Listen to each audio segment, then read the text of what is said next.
سورۃ الحجرات۔ نام آیت 4 کے فقرے ان الذین ینادونک من وراء الحجرات سے ماخوذ ہے۔ مراد یہ ہے کہ وہ سورت جس میں لفظ الحجرات آیا ہے۔ زمانہ نزول، یہ بات روایات سے بھی معلوم ہوتی ہے اور سورت کے مضامین بھی اس کی تائید کرتے ہیں کہ یہ سورت مختلف مواقع پر نازل شدہ احکام و ہدایات کا مجموعہ ہے جنہیں مضمون کی مناسبت سے یکجا کر دیا گیا ہے۔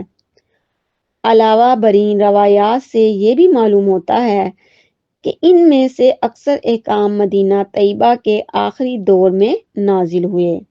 مثلاً آیت 4 کے متعلق مفسرین کا بیان ہے کہ یہ بنی تمیم کے بارے میں نازل ہوئی تھی جن کے وفود نے آ کر ازواج مطہرات کے حجروں کے باہر سے نبی کریم صلی اللہ علیہ وآلہ وسلم کو پکارنا شروع کر دیا تھا، اور تمام کتب سیرت میں اس وفد کی آمد کا زمانہ 9 ہجری بیان کیا گیا ہے۔ اس آیت 6 کے متعلق احادیث کی باکثرت روایات سے معلوم ہوتا ہے کہ یہ ولید بن عقبہ کے بارے میں نازل ہوئی تھی جنہیں رسول اللہ صلی اللہ علیہ وآلہ وسلم نے بنی مستلق سے زکوٰۃ وصول کرنے کے لیے بھیجا تھا، اور یہ بات معلوم ہے کہ ولید بن عقبہ فتح مکہ کے موقع پر مسلمان ہوئے۔ موضوع اور مباحث: اس سورت کا موضوع مسلمانوں کو ان اعدار کی تعلیم دینا ہے جو اہل ایمان کے شایان شان ہیں۔ ابتدائی 5 آیات میں ان کو وہ ادب سکھایا گیا ہے جو انہیں اللہ اور اس کے رسول کے معاملے میں مخلوص رہنا چاہیے۔ پھر یہ ہدایت دی گئی کہ ہر خبر پر یقین کر لینا اور اس پر کوئی کارروائی کر گزرنا مناسب نہیں ہے۔ اگر کسی شخص یا گروہ یا قوم کے خلاف کوئی اطلاع ملے تو غور سے دیکھنا چاہیے کہ خبر ملنے کا ذریعہ قابل اعتماد ہے یا نہیں۔ قابل اعتماد نہ ہو تو اس پر کارروائی کرنے سے پہلے تحقیق کر لینی چاہیے کہ خبر صحیح ہے یا نہیں۔ اس کے بعد بتایا گیا ہے کہ اگر کسی وقت مسلمانوں کے 2 گروہ آپس میں لڑ پڑیں تو اس صورت میں دوسرے مسلمانوں کو کیا طرز عمل اختیار کرنا چاہیے۔ پھر مسلمانوں کو ان برائیوں سے بچنے کی تاکید کی گئی ہے جو اجتماعی زندگی میں فساد برپا کرتی ہیں اور جن کی وجہ سے آپس کے تعلقات خراب ہوتے ہیں۔ ایک دوسرے کا مذاق اڑانا، ایک دوسرے پر طعن کرنا، ایک دوسرے کے برے برے نام رکھنا، بدگمانیاں کرنا، دوسروں کے حالات کی کھوج کرید کرنا، لوگوں کی پیٹھ پیچھے ان کی برائیاں کرنا، یہ وہ افعال ہیں جو بجائے خود بھی گناہ ہیں اور معاشرے میں بگاڑ پیدا کرنے والے ہیں۔ اللہ تعالیٰ نے نام بنام ان کا ذکر فرما کر انہیں حرام قرار دیا گیا ہے۔ اس کے بعد ان قومی اور نسلی امتیازات پر ضرب لگائی گئی ہے جو دنیا میں عالمگیر فساد کے موجب ہوتے ہیں۔ قوموں اور قبیلوں اور خاندانوں کا اپنے شرف پر فخر کرنا اور دوسروں کو اپنے سے کم تر سمجھنا اور اپنی برائی قائم کرنے کے لیے دوسروں کو گرانا ان اہم اسباب میں سے ہے جن کی بدولت دنیا ظلم سے بھر گئی ہے۔ اللہ تعالیٰ نے ایک مختصر سی آیت میں یہ فرما کر اس برائی کی جڑ کاٹ دی ہے کہ تمام انسان ایک ہی اصل سے پیدا ہوئے ہیں اور قوموں اور قبیلوں میں ان کا تقسیم ہونا تعارف کے لیے ہے، نہ کہ تفاخر کے لیے، اور ایک انسان پر دوسرے انسان کی فوقیت کے لیے اخلاقی فضیلت کے سوا اور کوئی جائز بنیاد نہیں ہے۔ آخر میں لوگوں کو بتایا گیا کہ اصل چیز ایمان کا زبانی دعویٰ نہیں ہے، بلکہ سچے دل سے اللہ اور اس کے رسول کو ماننا، عملاً فرمانبردار بن کر رہنا۔ حقیقی مومن وہی ہیں جو یہ روش اختیار کرتے ہیں۔ رہے وہ لوگ جو دل کی تصدیق کے بغیر محض زبان سے اسلام کا اقرار کرتے ہیں، پھر ایسا رویہ اختیار کرتے ہیں گویا اسلام قبول کر کے انہوں نے کوئی احسان کیا ہے، تو دنیا میں ان کا شمار مسلمان میں ہو سکتا ہے اور معاشرے میں ان کے ساتھ مسلمانوں کا ساتھ سلوک بھی کیا جا سکتا ہے، مگر اللہ کے ہاں وہ مومن قرار نہیں پا سکتے۔ سورۃ الحجرات جو ہے یہ مدینہ میں نازل ہوئی ہے میری پیاری بہنوں۔ اس کے رکوع جو ہیں وہ 2 ہیں اور آیات ان کی 18 ہیں۔ آیت نمبر 1 میں اللہ تعالیٰ لوگوں کو مخاطب کرتے ہوئے فرماتے ہیں، یا ایھا الذین آمنوا لا تقدموا بین یدی اللہ ورسولہ واتقوا اللہ ان اللہ سمیع علیم۔ اے لوگو جو ایمان لائے ہو، اللہ اور اس کے رسول کے آگے پیش قدمی نہ کرو اور اللہ سے ڈرو، اللہ سب کچھ سننے اور جاننے والے ہیں۔ یہ ایمان کا اولین اور بنیادی تقاضا ہے۔ جو شخص اللہ کو اپنا رب اور اللہ کے رسول کو اپنا ہادی اور رہبر مانتا ہو، وہ اگر اپنے اس عقیدے میں سچا ہے تو اس کا یہ رویہ کبھی نہیں ہو سکتا کہ اپنی رائے اور خیال کو اللہ اور رسول اللہ صلی اللہ علیہ وآلہ وسلم کے فیصلے پر مقدم رکھے یا معاملات میں آزادانہ رائے قائم کرے اور ان کے فیصلے بطور خود کر ڈالے، بغیر اس کے کہ اسے یہ معلوم کرنے کی فکر ہو کہ اللہ اور اس کے رسول نے ان معاملات میں کوئی ہدایت دی ہے یا نہیں، اور دی ہے تو کیا ہے۔ اس لیے ارشاد ہوا ہے کہ اے ایمان لانے والو، اللہ اور اس کے رسول کے آگے پیش قدمی نہ کرو، یعنی ان سے آگے بڑھ کر نہ چلو، پیچھے چلو، مقدم نہ بنو، تابع بن کر چلو۔ یہ ارشاد اپنے حکم میں سورۃ الاحزاب کی آیت نمبر 36 سے ایک قدم آگے ہے۔ وہاں فرمایا گیا تھا کہ جس معاملے کا فیصلہ اللہ اور اس کے رسول اللہ صلی اللہ علیہ وآلہ وسلم نے کر دیا ہو، اس کے بارے میں کسی مومن کو خود کوئی الگ فیصلہ کرنے کا اختیار باقی نہیں رہتا۔ اور یہاں فرمایا گیا ہے کہ اہل ایمان کو اپنے معاملات میں پیش قدمی کر کے بطور خود فیصلہ نہیں کر لینے چاہیے، بلکہ پہلے یہ دیکھنا چاہیے کہ اللہ کی کتاب اور اس کے رسول کی سنت میں متعلق کیا ہدایات ملتی ہیں۔ یہ حکم مسلمانوں کے محض انفرادی معاملات تک ہی محدود نہیں ہے، بلکہ ان کے جملہ اجتماعی معاملات پر بھی اس کا اطلاق ہوتا ہے۔ یہ در حقیقت اسلامی آئین کی بنیادی دفعہ ہے، جس کی پابندی سے نہ صرف مسلمانوں کی حکومت آزاد ہو سکتی ہے،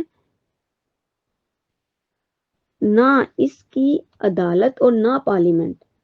مسند احمد، ابو داؤد، ترمذی اور ابن ماجہ میں یہ روایت صحیح سندوں کے ساتھ منقول ہوتی ہے کہ نبی کریم صلی اللہ علیہ وآلہ وسلم جب حضرت معاذ بن جبل کو یمن کا حاکم عدالت بنا کر بھیج رہے تھے تو آپ نے ان سے پوچھا کہ تم کس چیز کے مطابق فیصلہ کرو گے؟ انہوں نے عرض کیا، کتاب اللہ کے مطابق۔ آپ صلی اللہ علیہ وآلہ وسلم نے پوچھا، اگر کتاب اللہ میں کسی معاملے کا حکم نہ ملے تو کس چیز کی طرف رجوع کرو گے؟ انہوں نے کہا، سنت رسول صلی اللہ علیہ وآلہ وسلم کی طرف۔ آپ صلی اللہ علیہ وسلم نے فرمایا، اگر اس میں بھی کچھ نہ ملے تو انہوں نے عرض کیا، پھر میں خود اجتہاد کروں گا۔ اس پر حضور صلی اللہ علیہ وآلہ وسلم نے ان کے سینے پر ہاتھ رکھ کر فرمایا، شکر ہے اس خدا کا جس نے اپنے رسول کے نمائندے کو وہ طریقہ اختیار کرنے کی توفیق بخشی ہے جو اس کے رسول کو پسند ہے۔ یہ اپنے اجتہاد پر کتاب اللہ اور سنت رسول کو مقدم رکھنا اور ہدایت حاصل کرنے کے لیے سب سے پہلے ان کی طرف رجوع کرنا ہی وہ چیز ہے جو ایک مسلمان جج اور ایک غیر مسلم جج کے درمیان وجہ امتیاز ہے۔ اسی طرح قانون سازی کے معاملے میں یہ بات قطعی طور پر متفق ہے کہ اولین ماخذ قانون خدا کی کتاب ہے اور اس کے بعد رسول اللہ صلی اللہ علیہ وسلم کی سنت ہے، اور پوری امت کا اجماع تک ان دونوں کے خلاف۔ آیت نمبر 2 میں اللہ تعالیٰ فرما رہے ہیں، یا ایھا الذین، اے لوگو جو ایمان لائے ہو، آمنو لا ترفعوا، نہ بلند کرو، اصواتکم، اپنی آوازوں کو، نبی صلی اللہ علیہ وآلہ وسلم کی آواز سے بلند نہ کرو، اور نہ نبی کے ساتھ اونچی آواز سے بات کیا کرو جس طرح تم آپس میں ایک دوسرے سے کرتے ہو، کہیں ایسا نہ ہو کہ تمہارا کیا کرایا سب غارت ہو جائے اور تمہیں خبر بھی نہ ہو۔ جو لوگ رسول اللہ صلی اللہ علیہ وآلہ وسلم کے حضور بات کرتے ہوئے اپنی آواز پست رکھتے ہیں، وہ در حقیقت وہی لوگ ہیں جن کے دلوں کو اللہ نے تقوی کے لیے جانچ لیا ہے۔ ان کے لیے مغفرت ہے اور اجر عظیم ہے۔ اے نبی کریم صلی اللہ علیہ وآلہ وسلم، جو لوگ تمہیں حجروں کے باہر سے پکارتے ہیں ان میں سے اکثر بے عقل ہیں۔ اگر وہ تمہارے برآمد ہونے تک صبر کرتے انہی کے لیے بہتر تھا، اللہ درگزر کرنے والا اور رحیم ہے۔ یہاں پیارے نبی صلی اللہ علیہ وآلہ وسلم کی اتباع اور اس کے بعد بتایا گیا کہ ان کا احترام کس طرح ادب کرنا ہے، کس طرح ان سے گفتگو کرنی ہے، یہ سارا مینشن کیا گیا۔ اور یہ ادب کا بھی تقاضا ہے کہ جب مجلس میں بیٹھنے والوں اور آپ کی خدمت میں حاضر ہونے والوں کو یہ ساری باتیں سکھائی جا رہی ہیں، اس کا منشا یہ تھا کہ حضور کے ساتھ ملاقات اور بات چیت میں اہل ایمان آپ کا انتہائی احترام ملحوظ رکھیں۔ کسی شخص کی آواز آپ کی آواز سے بلند تر نہ ہو۔ آپ سے خطاب کرتے ہوئے لوگ یہ نہ بھول جائیں کہ وہ کسی عام آدمی سے یا اپنے برابر والے سے نہیں بلکہ اللہ کے رسول سے مخاطب ہیں۔ اس لیے عام آدمیوں کے ساتھ گفتگو اور آپ کے ساتھ گفتگو میں نمایاں فرق ہونا چاہیے، اور کسی کو آپ سے اونچی آواز میں کلام نہ کرنا چاہیے۔ یہ ادب اگر رسول اللہ صلی اللہ علیہ وسلم کی مجلس کے لیے سکھایا گیا تھا اور اس کے مخاطب وہ لوگ تھے جو حضور صلی اللہ علیہ وسلم کے زمانے میں موجود تھے، مگر بعد کے لوگوں کو بھی ایسے تمام مواقع پر یہی ادب محفوظ رکھنا چاہیے۔ جب آپ کا ذکر ہو رہا ہو یا آپ کا کوئی حکم سنایا جا رہا ہو یا آپ کی احادیث بیان کی گئی ہو۔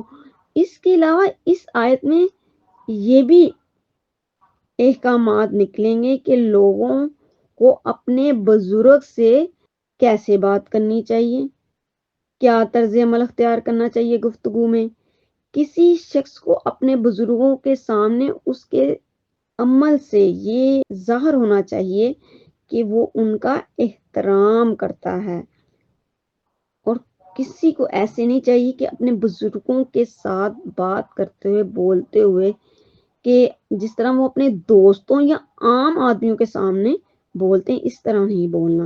دراصل اس بات کی علامت ہے کہ اس کے دل میں ان کے لیے کوئی احترام موجود ہے۔ والدین ہو گئے، بزرگ ہو گئے، اساتذہ ہو گئے، اسی طرح دیکھا جائے گا کہ جو بڑے لوگ ہیں، جو احترام کے قابل ہیں، ان کو احترام کے ساتھ بلائیں۔ اس ارشاد سے معلوم ہوتا ہے کہ دین میں ذات رسول کی عظمت کا کیا مقام ہے۔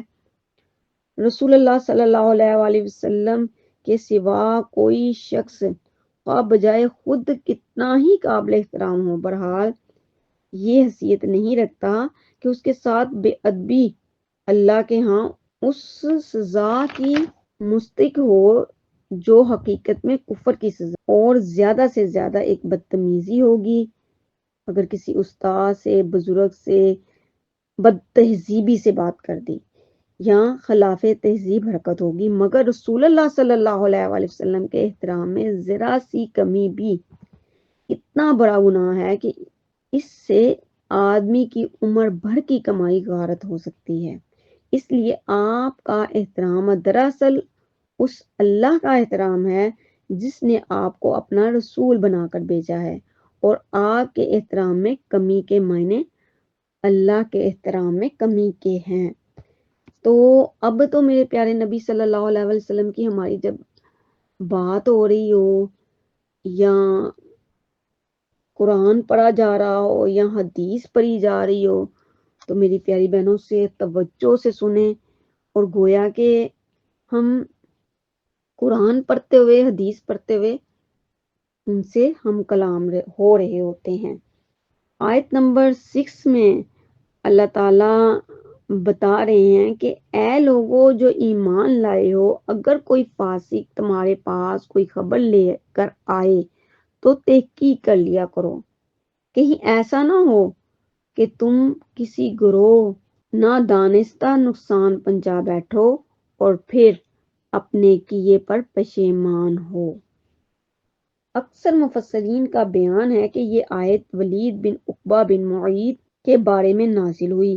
کا قصہ یہ ہے کہ قبیلہ بنی مستلق جب مسلمان ہو گیا تو رسول اللہ صلی اللہ علیہ وآلہ وسلم نے ولید بن عقبہ کو بھیجا تاکہ ان لوگوں سے زکوٰۃ وصول کر لائیں۔ یہ ان کے علاقے میں پہنچے تو کسی وجہ سے ڈر گئے اور اہل قبیلہ سے ملے بغیر مدینہ واپس جا کر رسول اللہ صلی اللہ علیہ وآلہ وسلم سے شکایت کر دی کہ انہوں نے زکوٰۃ دینے سے انکار کر دیا ہے اور وہ مجھے قتل کرنا چاہتے ہیں۔ حضور صلی اللہ علیہ وآلہ وسلم یہ خبر سن کر سخت ناراض ہوئے اور آپ نے ارادہ کیا کہ ان لوگوں کی سرکوبی کے لیے ایک دستہ روانہ کریں۔ بعض روایات میں آیا ہے کہ آپ نے وہ دستہ روانہ کر دیا تھا، اور بعض میں یہ بیان ہوا ہے کہ آپ روانہ کرنے والے تھے۔ بہرحال اس بات پر سب متفق ہیں کہ بنی مستلق کے سردار حارث بن زرار ام المؤمنین حضرت جویریہ کے والد اس دوران میں خود ایک وفد لے کر حضور صلی اللہ علیہ وسلم کی خدمت میں پہنچ گئے۔ انہوں نے عرض کیا، اللہ کی قسم ہم نے تو ولید کو دیکھا تک نہیں، کجا کے زکوٰۃ دینے سے انکار اور ان کے قتل کے ارادے کا کوئی سوال پیدا ہو۔ ہم ایمان پر قائم ہیں اور ادائے زکوٰۃ سے ہمیں ہرگز انکار نہیں ہے۔ اس پر یہ آیت میری پیاری بہنوں اتری۔ آگے چل کے اللہ تعالیٰ کے پیارے نبی ارشاد فرماتے ہیں کہ تحقیق کر لیا کرو، یہ نہ ہو کہ ادھر سے سنی بات، ادھر سے سنی بات، اور نعوذ باللہ استغفر اللہ اس کے خلاف کاروائی کر دی، اور کاروائی جو ہے اللہ تعالیٰ کو پسند نہیں ہے۔ تحقیق کر لینا زیادہ اچھی بات ہے اور فائدے مند ہے اپنے لیے بھی اور اوروں کے لیے بھی۔ آگے اللہ تعالیٰ خود ہی اس بات کی تصدیق کرتے ہوئے فرما رہے ہیں، خوب جان رکھو کہ تمہارے درمیان اللہ کا رسول موجود ہے، اگر وہ بہت سے معاملات میں تمہاری بات مان لیا کرے تو تم خود ہی مشکلات میں مبتلا ہو جاؤ۔ یعنی اللہ تعالیٰ کے پیارے نبی صلی اللہ علیہ وسلم اگر کاروائی کر بیٹھتے تو پھر کیا مسئلہ ہونا تھا، پھر مشکلات ہی کا سامنا کرنا پڑنا تھا، مگر اللہ نے تم کو ایمان کی محبت دی اور اس کو تمہارے لیے دل پسند بنا دیا اور کفر اور فسق اور نافرمانی سے تم کو متنفر کر دیا۔ ایسے ہی لوگ اللہ کے فضل و احسان سے راست رو ہیں اور اللہ تعالیٰ علیم الحکیم ہے۔ آیت نمبر 9 میں اللہ تعالیٰ فرما رہے ہیں، وَإِن طَائِفَتَانِ مِنَ الْمُؤْمِنِينَ اقْتَتَلُوا فَأَصْلِحُوا بَيْنَهُمَا فَإِن بَغَتْ إِحْدَاهُمَا عَلَى الْأُخْرَى، اور اگر اہل ایمان میں سے دو گروہ آپس میں لڑ جائیں تو ان کے درمیان صلح کراؤ، پھر اگر ان میں سے ایک گروہ دوسرے گروہ سے زیادتی کرے تو زیادتی کرنے والے سے لڑو یہاں تک کہ وہ اللہ کے حکم کی طرف پلٹ آئیں۔ پھر اگر وہ پلٹ آئیں تو ان کے درمیان عدل و انصاف کے ساتھ صلح کروا دو، ان اللہ یحب المقسطین، اور اللہ تعالیٰ انصاف کرنے والا ہے اور انصاف کرنے والوں کو پسند کرتے ہیں۔ محض صلح کرا دینے کا حکم نہیں ہے بلکہ عدل و انصاف کے ساتھ صلح کرانے کا حکم ہے۔ اس سے معلوم ہوا کہ اللہ تعالیٰ کی نگاہ میں وہ صلح کوئی قابل قدر چیز نہیں ہے جو حق اور باطل کے فرق کو نظر انداز کر کے محض لڑائی روکنے کے لیے کرائی جائے، جس میں برسر حق گروہ کو دبا کر زیادتی کرنے والے گروہ کے ساتھ بے جا راحت برتی جائے۔ صلح وہی صحیح ہے جو انصاف پر مبنی ہو، اسی سے فساد ٹلتا ہے، ورنہ حق والوں کو دبانے اور زیادتی کرنے والوں کی ہمت افزائی کرنے کا نتیجہ لازماً یہ ہوتا ہے کہ خرابی کے اصل اسباب جوں کہ توں ہی باقی رہتے ہیں بلکہ ان میں اور اضافہ ہوتا چلا جاتا ہے اور اس سے بار بار فساد برپا ہونے کی نوبت پیش آتی ہے۔ آیت نمبر 10 میں اللہ تعالیٰ فرما رہے ہیں، انما المؤمنون، مومن تو ایک دوسرے کے اخوتن فاصلحوا بین اخویکم واتقوا اللہ لعلکم ترحمون، ایک دوسرے کے بھائی ہیں لہٰذا اپنے بھائیوں کے درمیان تعلقات کو درست کرو، اللہ سے ڈرو، امید ہے کہ وہ تم پر رحم کیا جائے گا۔ یہ آیت دنیا کے تمام مسلمانوں کی ایک عالمگیر برادری قائم کرتی ہے اور یہ اسی کی برکت ہے کہ کسی دوسرے دین یا مسلک کے پیروں میں وہ اخوت نہیں پائی گئی ہے جو مسلمانوں کے درمیان پائی جاتی ہے۔ اس حکم کی اہمیت اور اس کے تقاضے کو رسول اللہ صلی اللہ علیہ وآلہ وسلم نے اپنے ارشادات میں باکثرت بیان کیا ہے، جن سے اس کی پوری روح سمجھ میں آ جاتی ہے۔ حضرت جریر بن عبداللہ کہتے ہیں کہ رسول اللہ صلی اللہ علیہ وآلہ وسلم نے مجھ سے 3 باتوں پر بیعت لی، ایک یہ کہ نماز قائم کرو گے، دوسرا یہ کہ زکوٰۃ دیتے رہو گے، تیسرا یہ کہ ہر مسلمان کا خیر خواہ رہوں گا۔ بخاری کتاب الایمان۔ حضرت عبداللہ بن مسعود کی روایت ہے کہ رسول اللہ صلی اللہ علیہ وآلہ وسلم نے فرمایا، مسلمان کو گالی دینا فسق ہے اور اس سے جنگ کرنا کفر ہے۔ کتاب الایمان، یہ بھی مسند احمد میں یہ مضمون آیا ہے اور بخاری شریف میں آیا یہ مضمون۔ آگے چل کے فرمایا، حضرت ابو ہریرہ رضی اللہ تعالیٰ عنہ کی روایت ہے کہ رسول اللہ صلی اللہ علیہ وسلم نے فرمایا، ہر مسلمان پر دوسرے مسلمان کی جان، مال اور عزت حرام ہے۔ میری پیاری بہنوں، مسلمان کے ہاتھ زبان سے دوسرا مسلمان محفوظ رہے، یہ سب سے بڑی جو ہے بات ہے۔ اللہ تعالیٰ سے دعا کیجیے کہ اللہ تعالیٰ ہمیں باعمل بنائے اور اللہ تعالیٰ ہمارے معاملات کو درست اور صحیح فرمائے، کیونکہ ہم ایک دوسرے کی ٹانگیں کھینچنے میں سب سے آگے ہوتے ہیں، ایک دوسرے کے ساتھ مذاق کرنے میں اور اسی طرح اور معاملات میں۔ حالانکہ یہاں کہا گیا کہ مسلمان کا آپس میں بہت گہرا رشتہ ہے، اور اس رشتے کو اینٹ سے تعبیر کیا گیا کہ ایک اینٹ دوسری اینٹ کو تقویت دیتی ہے، اور وہاں جو ہے اس کو ملانے کے لیے جو گھارا استعمال ہوتا ہے وہ اس کی محبت ہے ایک دوسرے کی، کہ وہ اس محبت سے ہی وہ دیوار مضبوط اور بڑی اتنی ہی ہو سکتی ہے جتنا ان کے تعلقات اچھے آپس میں ہوں۔ تو اگلی آیات اسی کو مینشن کرتے ہوئے رکھی گئی ہیں۔ اللہ تعالیٰ ہمیں توفیق عطا فرمائے، کیونکہ یہ انفرادی زندگی کے لیے بھی آیات ہیں اور اجتماعی زندگی کے لیے بھی۔ آگے اللہ تعالیٰ فرما رہے ہیں آیت نمبر 11 میں، یا ایہا الذین آمنوا لا یسخر قوم من قوم عسیٰ ان یکونوا خیرا،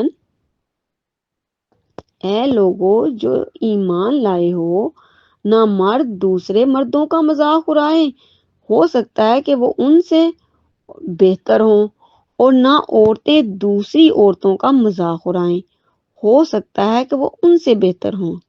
منہم ولا نساء من نساء عسیٰ ان یکن خیرا منہن، اور آگے چل کے فرمایا آپس میں ایک دوسرے پر طعن نہ کرو اور نہ ایک دوسرے کو برے القاب سے یاد کرو۔ ایمان لانے کے بعد فسق میں نام پیدا کرنا بہت بری بات ہے۔ جو لوگ اس روش سے باز نہ آئیں وہی ظالم ہیں۔ قرآن سے مراد محض زبان ہی سے کسی کا مذاق اڑانا نہیں ہے، بلکہ کسی کی نقل اتارنا، اس کی طرف اشارہ کرنا، اشارے کنایوں سے اس کا مذاق اڑانا، اس کی بات پر یا اس کے کام یا اس کی صورت یا اس کے لباس پر ہنسنا، یا اس کے کسی نقص یا عیب کی طرف لوگوں کو اس طرح توجہ دلانا کہ دوسرے اس پر ہنسیں، یہ سب بھی مذاق اڑانے میں داخل ہے۔ اصل ممانعت جس چیز کی ہے وہ یہ ہے کہ ایک شخص دوسرے شخص کی کسی نہ کسی طور پر تہذیب کرے، یعنی مذاق اڑائے، کیونکہ اس تہذیب میں لازماً اپنی برائی اور دوسروں کی تذلیل اور تحقیق کے جذبات کار فرما ہوتے ہیں جو اخلاقاً سخت معیوب ہیں، اور مزید برآں اس سے دوسرے شخص کی دل آزاری بھی ہوتی ہے جس سے معاشرے میں فساد رونما ہوتے ہیں۔ اسی بنا پر اس فعل کو حرام کیا گیا ہے۔ جیسے کتا حرام ہے، ہم اس سے گن کھاتے ہیں، سور حرام ہے، اس کے گوشت سے گن کھاتے ہیں، تو ہم ان اخلاقی برائیوں اس سے گن کیوں نہیں کھاتے، کیوں نہیں اسے حرام سمجھتے؟ آیات میں پھر یہ ذکر کیا گیا کہ مرد اور عورتوں کا الگ الگ ذکر کا مطلب یہ نہیں ہے کہ مردوں کے لیے عورتوں کا مذاق اڑانا یا عورتوں کے لیے مردوں کا مذاق اڑانا جائز ہے۔ دراصل جس وجہ سے دونوں کا ذکر الگ الگ کیا گیا ہے وہ یہ ہے کہ اسلام سرے سے مخلوط سوسائٹی ہی کا قائل نہیں ہے۔ ایک دوسرے کی تہذیب عموماً بے تکلف مجلسوں میں ہوا کرتی ہے، اور اسلام میں یہ گنجائش رکھی ہی نہیں گئی ہے کہ غیر محرم مرد اور عورتیں کسی مجلس میں جمع ہو کر آپس میں ہنسی مذاق کریں۔ اس لیے اس بات کو ایک مسلم معاشرے میں قابل تصور نہیں سمجھا گیا ہے کہ ایک مجلس میں مرد کسی عورت کا مذاق اڑائیں گے یا عورتیں کسی مرد کا مذاق اڑائیں گی۔ لا تلمیزوا انفسکم، اپنے اوپر طعن نہ کرو، کہ الفاظ استعمال فرمائے گئے ہیں جن سے خود بخود یہ بات مترشح ہوتی ہے کہ دوسرے پر زبان تان دراز کرنے والا دراصل خود اپنے آپ کو مطعون کرتا ہے۔ ظاہر بات ہے کہ کسی شخص کی زبان دوسرے کے خلاف بدگوئی کے لیے اس وقت تک نہیں کھلتی جب تک اس کے دل میں برے جذبات کا لاؤ خوب پک کر پھوٹ پڑنے کے لیے تیار نہ ہو گیا ہو۔ اسی طرح ان جذبات کی پرورش دوسروں سے پہلے اپنے نفس کو تو بدی کا آشیانہ بنا چکتا ہے، پھر جب وہ دوسروں پر چوٹ کرتا ہے تو اس کے معنی یہ ہے کہ وہ خود اپنے اوپر چوٹیں کرنے کے لیے دوسروں کو دعوت دے رہا ہے۔ یہ الگ بات ہے کہ کوئی اپنی شرافت کی بنا پر اس کے حملوں کو ٹال جائے، مگر اس نے تو اپنی طرف سے یہ دروازہ کھول ہی دیا کہ وہ شخص بھی اس پر حملہ آور ہو کو اس نے اپنی زبان کے تیروں کا ہدف بنایا۔ تو اسی طرح میری پیاری بہنوں کہ ہم ایک دوسرے پر تان جب کرتے ہیں، زبان درازی کرتے ہیں، تو ظاہر ہے وہ پھر پلٹ کے ہمیں بھی دو چار سنائے گا۔ شریف جو شخص وہ خاموش ہو جائے گا، شریف بہن جو ہے وہ خاموش ہو جائے گی، وہ ان باتوں کو اگنور کر کے وہ کہیں گی میں شیطانی حملے سے بچ جاؤں، کیونکہ اللہ تعالیٰ کے پیارے نبی صلی اللہ علیہ وآلہ وسلم کی بھی حدیث ہے کہ جب ایک تو لڑ رہا ہو تو دوسرا بھی جب لڑنا شروع کر دے، پہلے طرف تو شیطان ہوتا ہی ہے، پھر دوسری طرف بھی شیطان آ جاتا ہے، پھر شیطان خوب لڑائی کرواتا ہے۔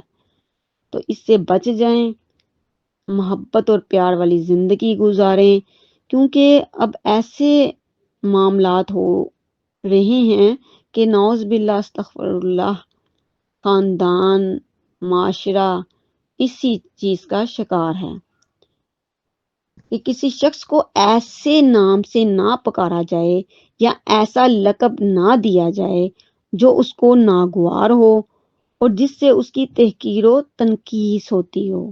مثلاً کسی کو فاسق یا منافق کہنا، کسی کو لنگڑا یا اندھا یا کانا کہنا، کسی کو اس کے اپنے یا اس کے ماں باپ یا خاندان کے کسی عیب یا نقص سے لقب دے دینا، کسی کو مسلمان ہو جانے کے بعد اس کے سابق مذہب کی بنا پر یہودی یا نصرانی کہنا، کسی شخص یا خاندان یا برادری یا گروہ کو ایسا نام رکھ دینا جو اس کی مذمت اور تذلیل کا پہلو رکھتا ہو۔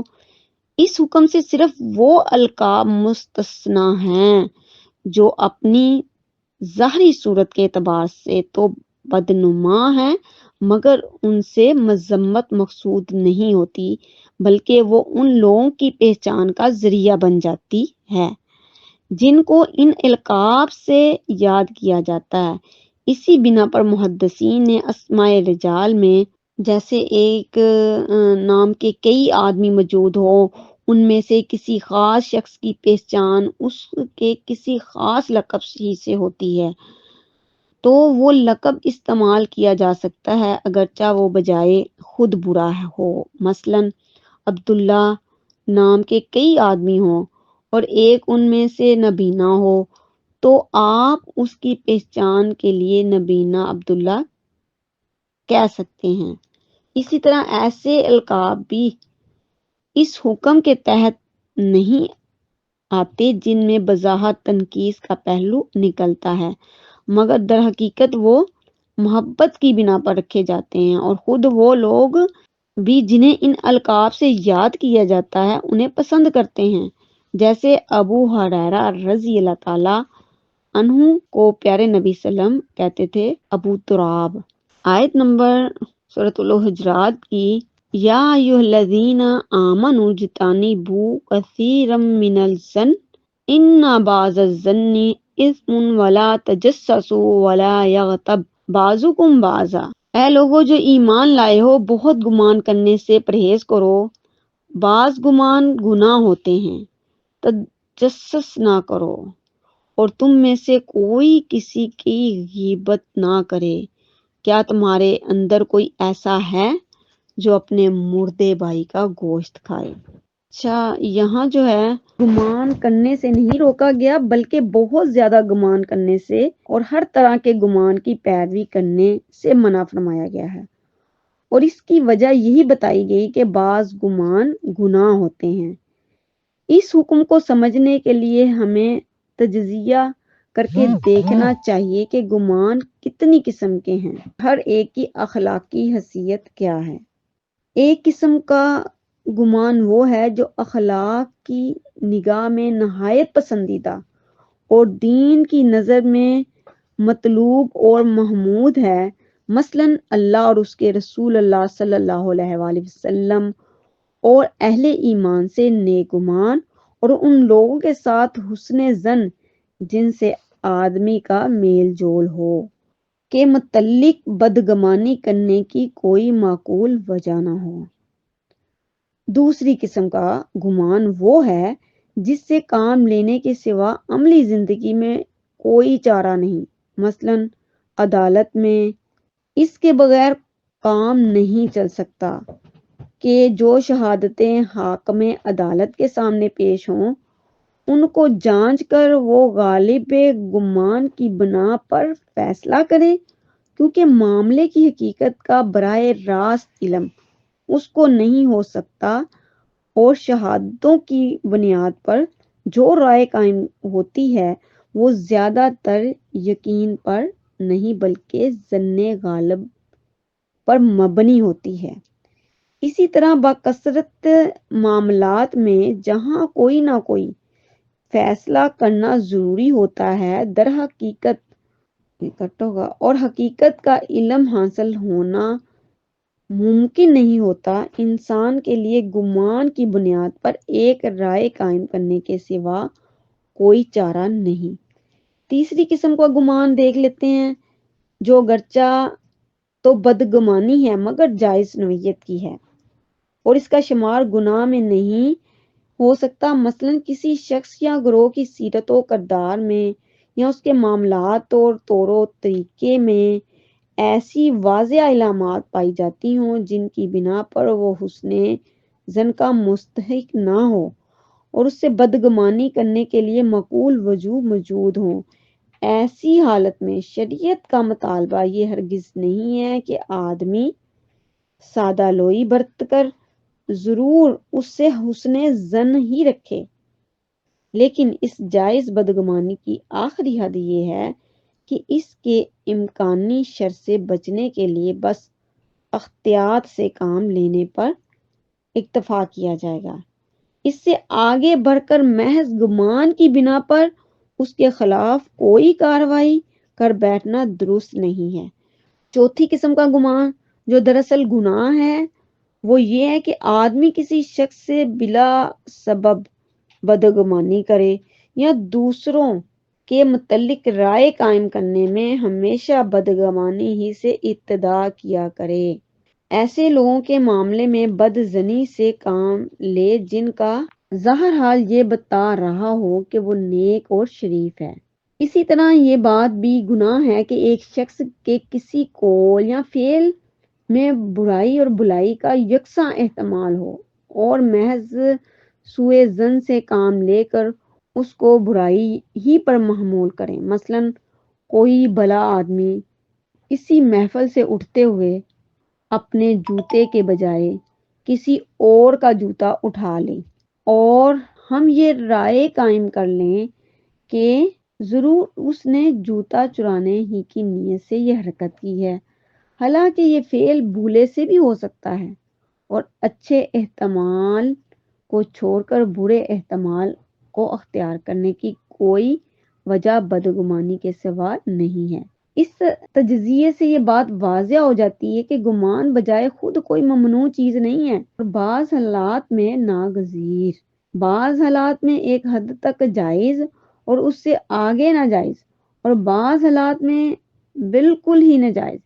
اس بنا پر نہیں فرمایا گیا کہ گمان سے یا بدگمانی سے مطلقاً پرہیز کرو، بلکہ فرمایا یہ گیا ہے کہ بہت زیادہ گمان سے پرہیز کرو۔ پھر حکم کا منشا واضح کرنے کے لیے مزید بات یہ فرمائی گئی کہ بعض گمان جو ہوتے ہیں وہ گناہ ہوتے ہیں۔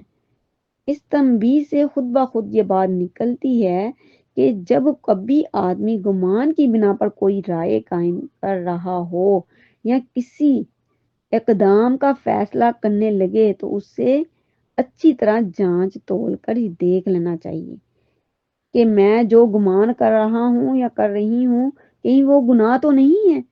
کیا فی الواقعہ اس گمان کی ضرورت ہے؟ کیا اس گمان کے لیے میرے پاس کوئی معقول وجوہ موجود ہے؟ کیا اس گمان کی بنا پر جو طرز عمل میں اختیار کر رہی ہوں وہ جائز ہے؟ یہ احتیاط لازماً ہر وہ شخص کرے گا جو اللہ سے ڈرتا ہو، وہ بدگمانی سے پرہیز کرے گا۔ تو آج کل تو بدگمانی بہت عروج پر ہے اور حتی الامکان نعوذ باللہ استغفر اللہ انسان اس میں بہت زیادہ ملوث ہوتا چلا جا رہا ہے۔ آگے کہا گیا رازوں کو نہ ٹٹولو، اے اللہ یہ جو ہے اکثر ہمارے گھر میں باہر خاندان میں یہ بیماری پائی جاتی ہے کہ بس ایک تو رازوں کو ٹٹولتے ہیں، دوسرا جو ہے عیب تلاش کرتے ہیں، دوسرے کے حالات اور معاملات کی ٹو میں لگ جاتے ہیں۔ یہ حرکت خواہ بدگمانی کی بنا پر کی جائے یا بدنیتی سے کسی کو نقصان پہنچانے کی خاطر کی جائے یا محض اپنے استحجاب دور کرنے کے لیے کی جائے، ہر حال میں شرعاً ممنوع ہے۔ ایک مومن کا یہ کام نہیں ہے کہ دوسرے کے جن حالات پر پردہ پڑا ہوا ہے ان کی کھوج کریدے اور پردے کے پیچھے جھانک کر یہ معلوم کرنے کی کوشش کرے کس میں کیا عیب ہے، کس کی کون سی کمزوری چھپی ہوئی ہے۔ لوگوں کے نجی خطوط پڑھنا، دو آدمیوں کی باتیں کان لگا کر سننا، ہمسایوں کے گھروں میں جھانکنا اور مختلف طریقوں سے دوسروں کی خانگی زندگی یا ان کی ذاتی معاملات کی ٹو کرنا ایک بہت بڑی بد اخلاقی ہے جس سے طرح طرح کے فساد رونما ہوتے ہیں۔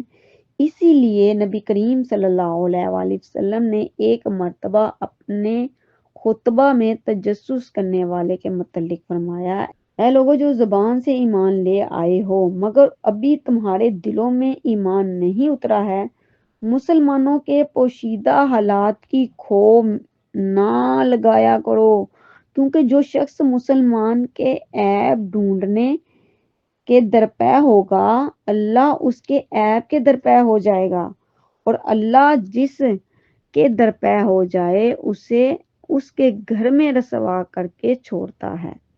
ابو داؤد کی یہ روایت ہے، سنن ابو داؤد۔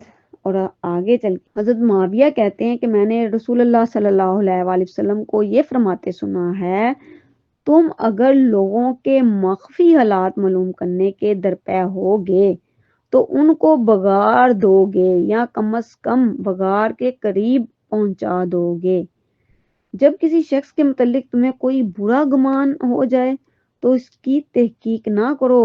اور ایک حدیث میں ہے کہ آپ نے فرمایا، جس نے کسی کا کوئی مخفی عیب دیکھ لیا اور اس پر پردہ ڈال دیا تو یہ ایسا ہے جیسے کسی نے ایک زندہ گاری ہوئی بچی کو موت سے بچا لیا۔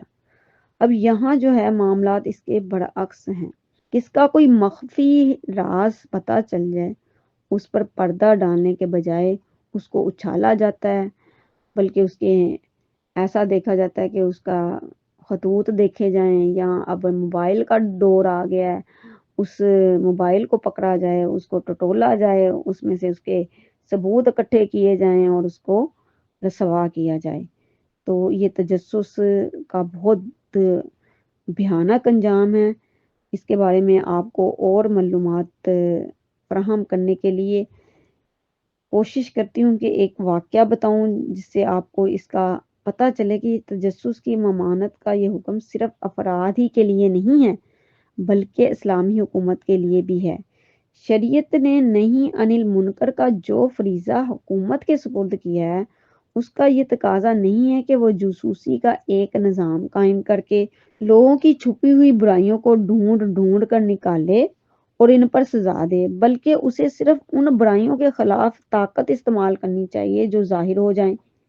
رہی مخفی خرابیاں تو ان کی اصلاح کا راستہ جاسوسی نہیں ہے، بلکہ تعلیم، واعظ و تلقین، عوام کی اجتماعی تربیت، قرآن و حدیث سے جوڑا جائے، تلقین کی جائے اور ایک پاکیزہ معاشرتی ماحول پیدا کرنے کی کوشش کی جائے۔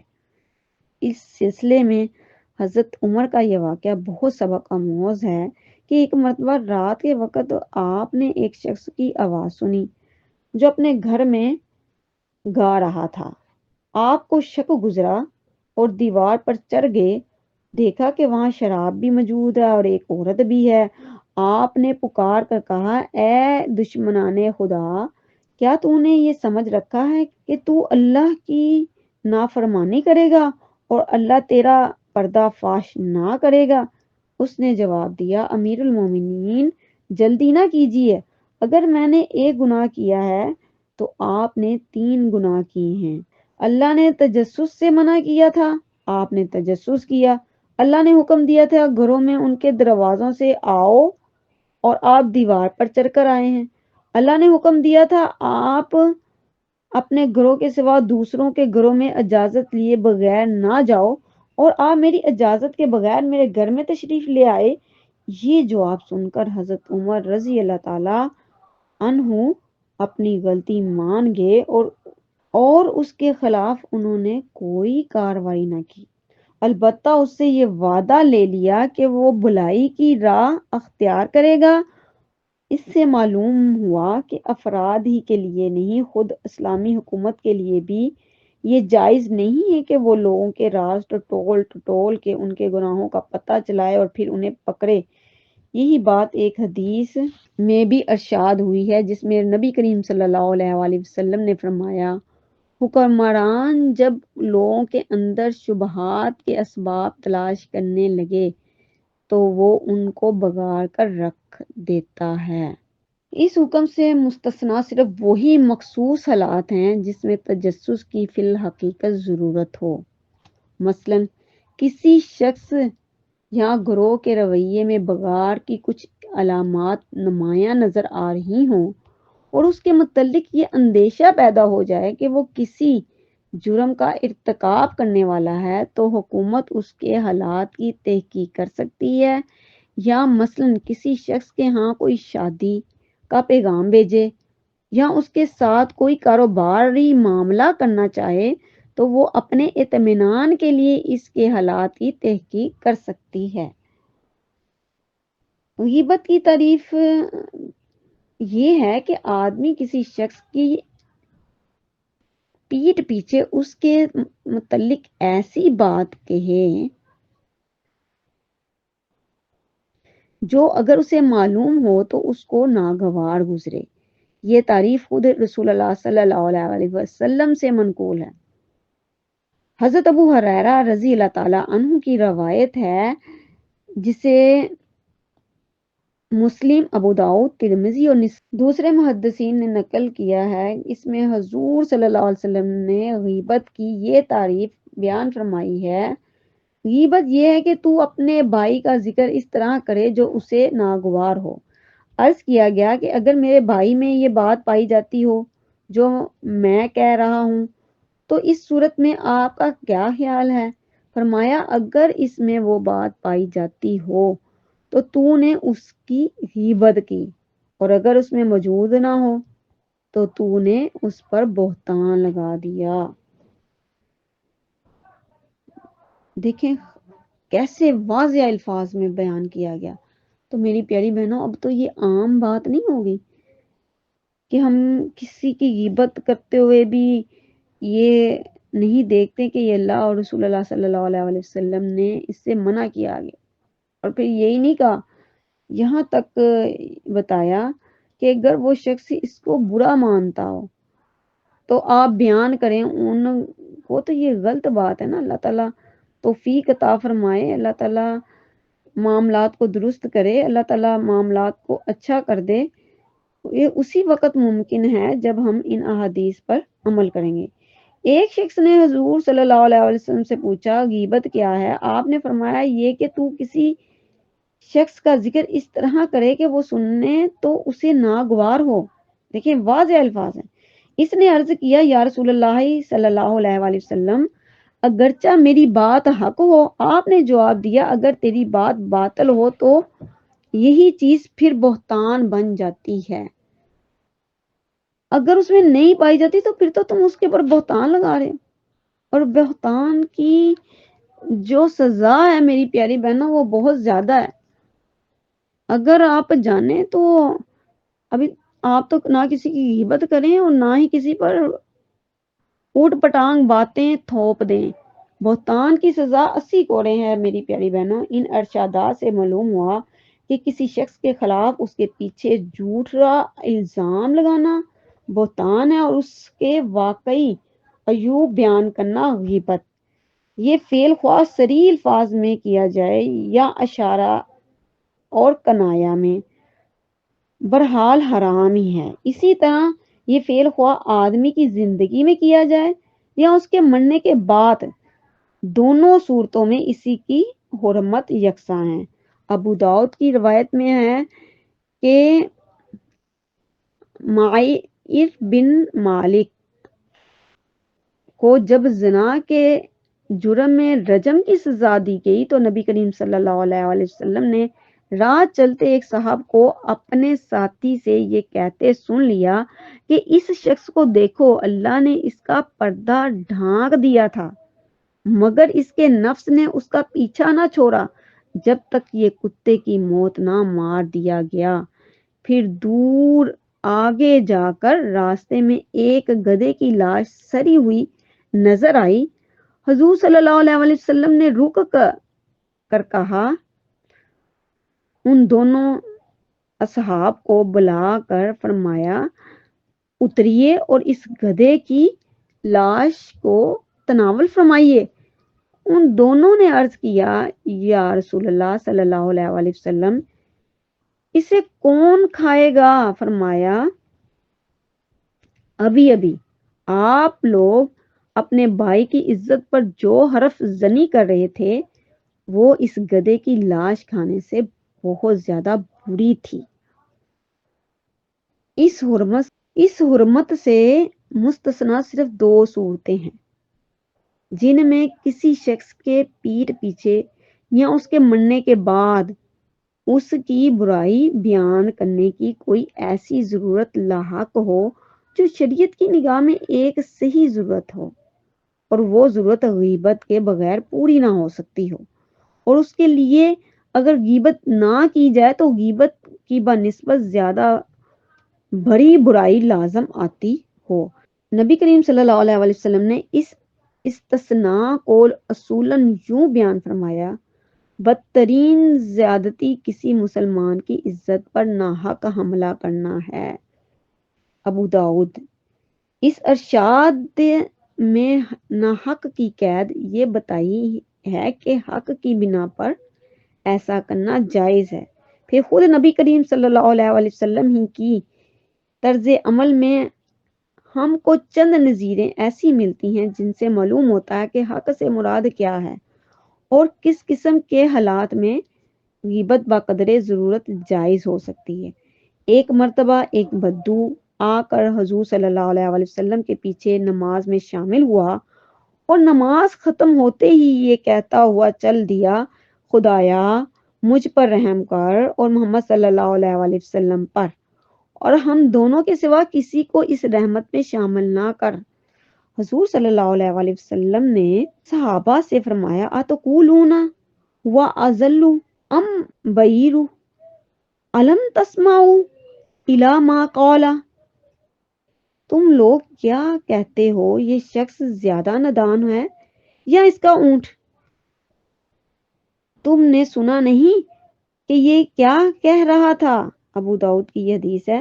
یہ بات حضور صلی اللہ علیہ وآلہ وسلم کو اس کے پیٹھ پیچھے کہنی پڑی کیونکہ وہ اسلام پھیرتے ہی جا چکا تھا۔ اس نے چونکہ حضور صلی اللہ علیہ وآلہ وسلم کی موجودگی میں ایک بہت غلط بات کہہ دی تھی اور آپ کا اس پر خاموش رہ جانا کسی شخص کو اس غلط فہمی میں ڈال سکتا تھا کہ ایسی بات کہنا کسی درجے میں جائز ہو سکتا ہے، اس لیے ضروری تھا کہ آپ اس کی تردید فرمائیں۔ ایک خاتون فاطمہ بنت قیس، دو صاحبوں نے نکاح کا پیغام بھیجا ان کو۔ حضرت معاویہ ایک اور دوسرے تھے ابو الجہم۔ انہوں نے آ کر حضور صلی اللہ علیہ وسلم سے مشورہ طلب کیا۔ آپ نے فرمایا معاویہ مفلس ہیں اور ابو الجہم بیویوں کو بہت مارتے پیٹتے ہیں۔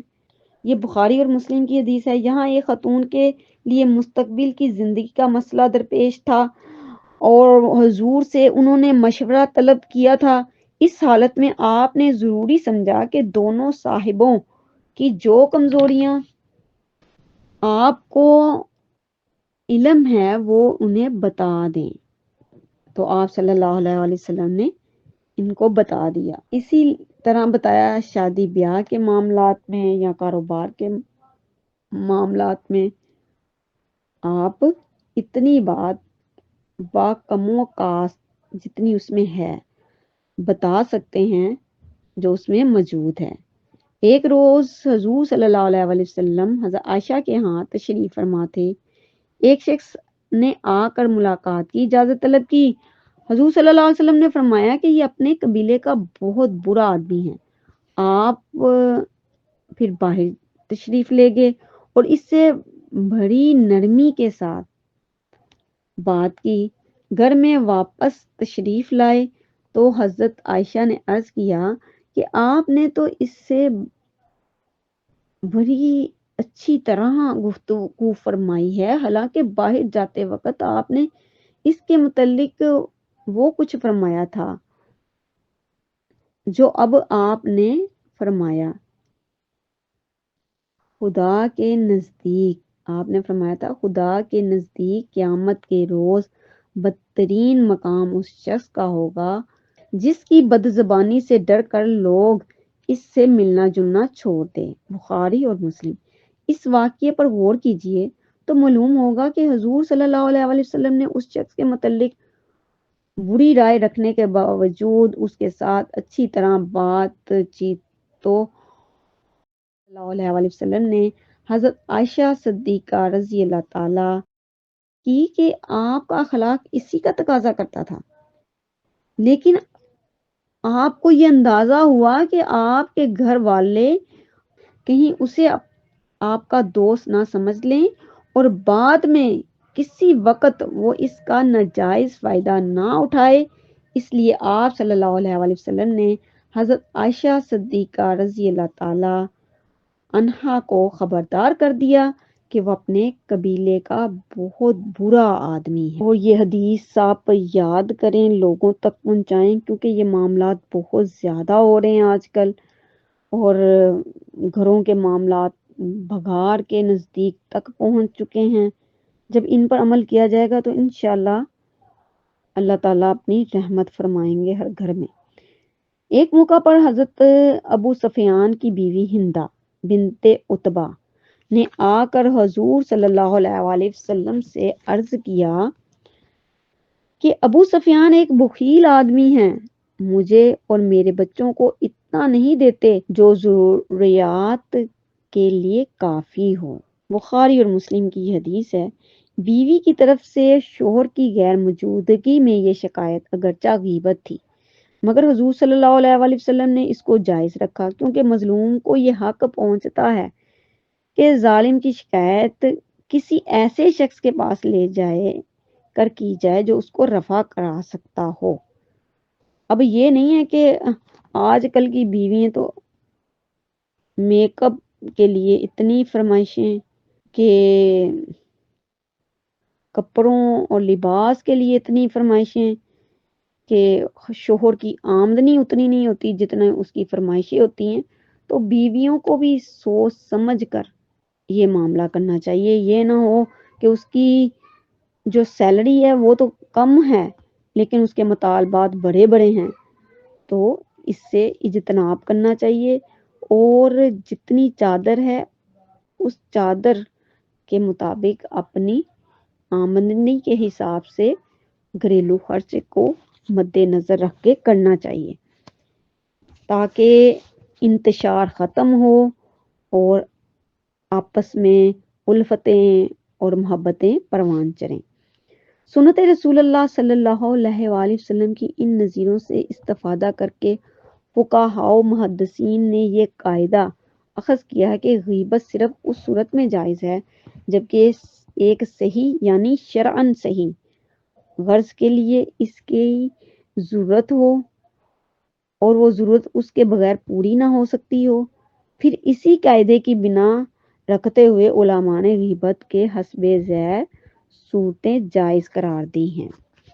اب ان صورتوں کو دیکھ لیتے ہیں۔ ان میں نمبر 1 صورت ہے ظالم کے خلاف مظلوم کی شکایت۔ ہر اس شخص کے سامنے جس سے وہ یہ توقع رکھتا ہو کہ وہ ظلم کو دفع کرنے کے لیے کچھ کر سکتا ہے۔ اصلاح کی نیت۔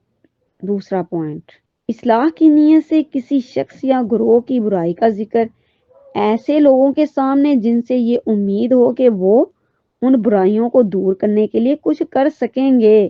فتوے کی غرض سے کسی مفتی کے سامنے صورت واقعہ بیان کرنا جس سے کسی شخص کے کسی غلط فعل کا ذکر آ جائے، سوال کر دینا۔ لوگوں کو کسی شخص یا اشخاص کے شر سے خبردار کرنا تاکہ وہ اس کے نقصان سے بچ سکیں، مثلاً راویوں، گواہوں اور مصنفین کی کمزوریاں بیان کرنا بلا اتفاق جائز ہی نہیں واجب ہے، کیونکہ اس کے بغیر شریعت کو غلط روایتوں کی اشاعت سے، عدالتوں کو بے انصافی سے یا طالبان علم کو گمراہیوں سے بچانا ممکن نہیں ہے۔ یا مثلاً کوئی شخص کسی سے شادی کا رشتہ کرنا چاہتا ہو یا کسی کے پڑوس میں مکان لینا چاہتا ہو یا کسی سے شرکت کا معاملہ کرنا چاہتا ہو یا کسی کو اپنی امانت سونپنا چاہتا ہو اور آپ سے مشورہ لے تو آپ کے لیے واجب ہے کہ اس کا عیب و ثواب اسے بتا دیں تاکہ ناواقفیت میں وہ دھوکہ نہ کھائے۔ نمبر 5 جو ہے ایسے لوگوں کے خلاف اعلان آواز بلند کرنا اور ان کی برائیوں پر تنقید کرنا جو فسق و فجور پھیلا رہے ہوں یا بدعات اور گمراہیوں کی اشاعت کر رہے ہوں یا خلق خدا کو بے دینی، ظلم و جور کے فتنوں میں مبتلا کر رہے ہوں۔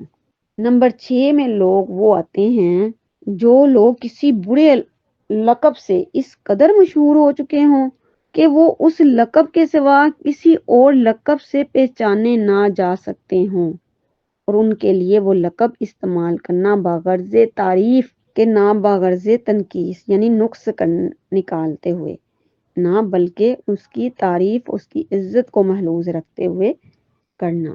اچھا، ان مستثنا یعنی ان کے علاوہ تمام صورتوں میں پیٹھ پیچھے کسی کی بدگوئی کرنا مطلقاً حرام ہے۔ یہ بدگوئی اگر سچی ہو تو غیبت ہے، جھوٹی ہو تو بہتان ہے اور 2 آدمیوں کو لڑانے کے لیے ہو تو کیا ہے، یہ چغلی میں شمار ہوتا ہے۔ شریعت ان تینوں چیزوں کو حرام کرتی ہے۔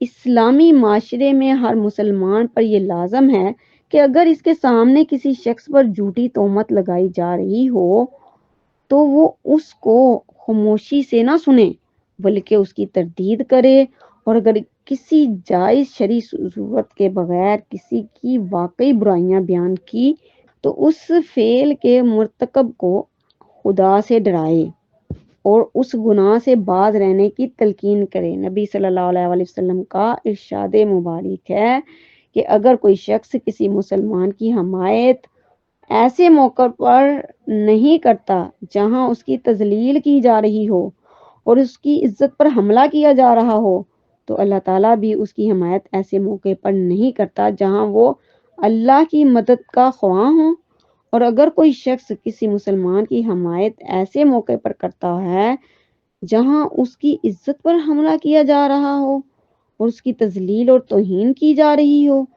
تو اللہ عز و جل اس کی مدد ایسے مواقع پر کرتا ہے جہاں وہ چاہتا ہے کہ اللہ اس کی مدد کرے۔ رہا غیبت کرنے والا، تو جس وقت بھی اسے احساس ہو جائے کہ وہ اس گناہ کا ارتکاب کر رہا ہے یا کر چکا ہے، اس کا پہلے فرض یہ ہے کہ اللہ سے توبہ کرے اور اس حرام فعل سے رک جائے، اور اس کے بعد دوسرا فرض اس پر یہ ہے کہ حتی الامکان اس کی تلافی کرے۔ اگر اس نے کسی مرے ہوئے آدمی کی غیبت کی ہو تو اس کے حق میں کثرت سے دعائے مغفرت کرے، اور اگر کسی زندہ آدمی کی غیبت کی ہو اور وہ خلاف واقعہ بھی ہو تو ان لوگوں کے سامنے اس کی تردید کرے کہ سامنے وہ پہلے یہ بہتان تراشی کر چکا ہے، اور اگر سچی غیبت کی ہو تو آئندہ پھر کبھی اس کی برائی نہ کرے اور اس شخص سے معافی مانگے جس کی اس نے برائی کی تھی۔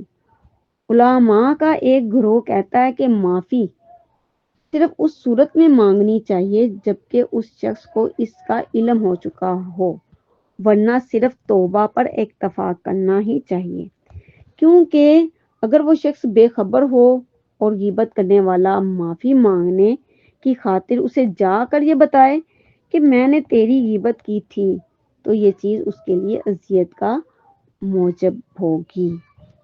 احدکم ان یاکل لحم اخیہ میتا فکرہتموہ فاتقوا اللہ ان اللہ تواب الرحیم۔ جو اپنے مرے ہوئے بھائی کا گوشت کھانا پسند کرے گا، دیکھو تم خود اس سے گن کھاتے ہو، اللہ سے ڈرو، اللہ بڑا توبہ کرنے والا اور رحیم ہے۔ تو میری پیاری بہنوں، غیبت کرنا ایسا ہی ہے جیسے اپنے مرے ہوئے بھائی کا گوشت کھانا۔ تو اللہ سے دعا کیجئے کہ اللہ تعالی ہمیں اس بیماری سے دور لے جائے۔ ہم دوسری بیماریوں کو بہت زیادہ دیکھتے ہیں، شوگر ہو گئی، بلڈ پریشر ہو گیا، ہیپاٹائٹس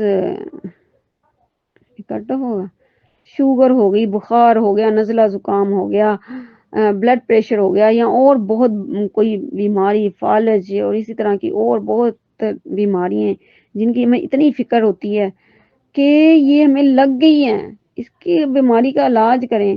تو ہمیں یہ بیماری جو ہمیں اندرونی لگی ہے، غیبت، جھوٹ، چغلی، اس سے بچ جائیں۔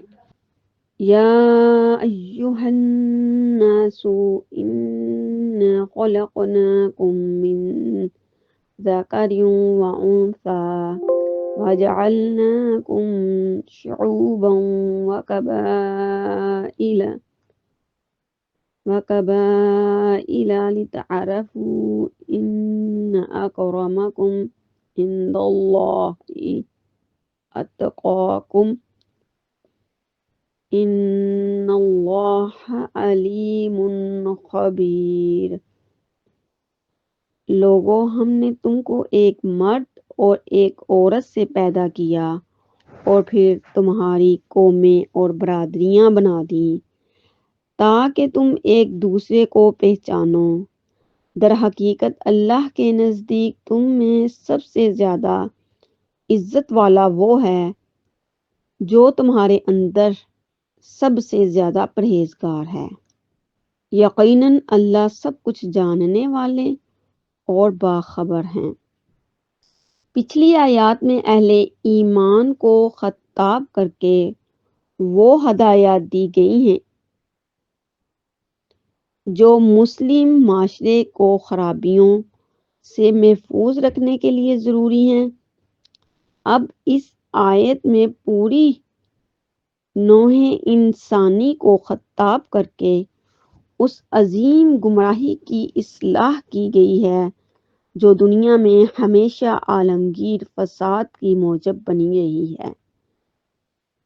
ان میں نسل، رنگ، زبان، وطن، قومیت کا تعصب، قدیم ترین زمانے سے آج تک ہر دور میں انسان بالعموم انسانیت کو نظر انداز کر کے اپنے گرد کچھ چھوٹے چھوٹے دائرے کھینچتا رہا ہے، جن کے اندر پیدا ہونے والوں کو اس نے اپنا اور باہر پیدا ہونے والوں کو غیر قرار دیا ہے۔